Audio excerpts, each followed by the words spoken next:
I wish that I could sit here and tell you that I've always wanted to be an author and that writing has always been my dream.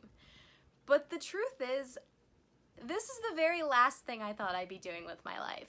See, I loved stories growing up. Like, I would always be at the library reading books, or I'd be listening to people telling stories, or I'd be telling my own stories and recording them into my MP3 player. But I would always draw the line at writing, and I think part of the reason for that is because I was so insecure about my terrible handwriting. I'm still a little insecure about my terrible handwriting, but it's a little bit better now. And you may be wondering, if I was so insecure about my handwriting, why didn't I use a phone or a computer or something else to type? And the answer to that is, I didn't own one.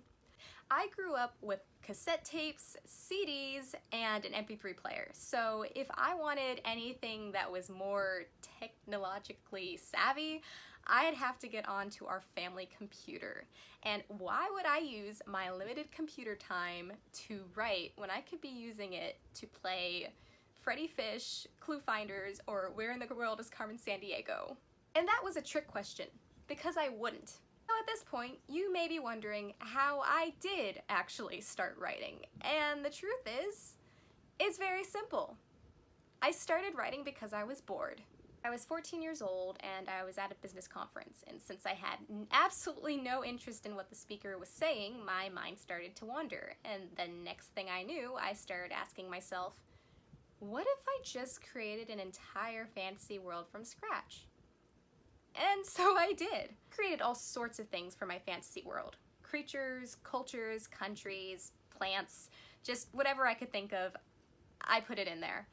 And as I was creating these things, I suddenly wondered to myself, what am I going to do with all of these things after I'm finished creating this fantasy world? Like, what then? And that's when I realized that I needed to create a storyline for this world of mine. So yeah, boredom. That's what got me to start writing. It isn't exactly what got me to become an author, but it's what I started off with.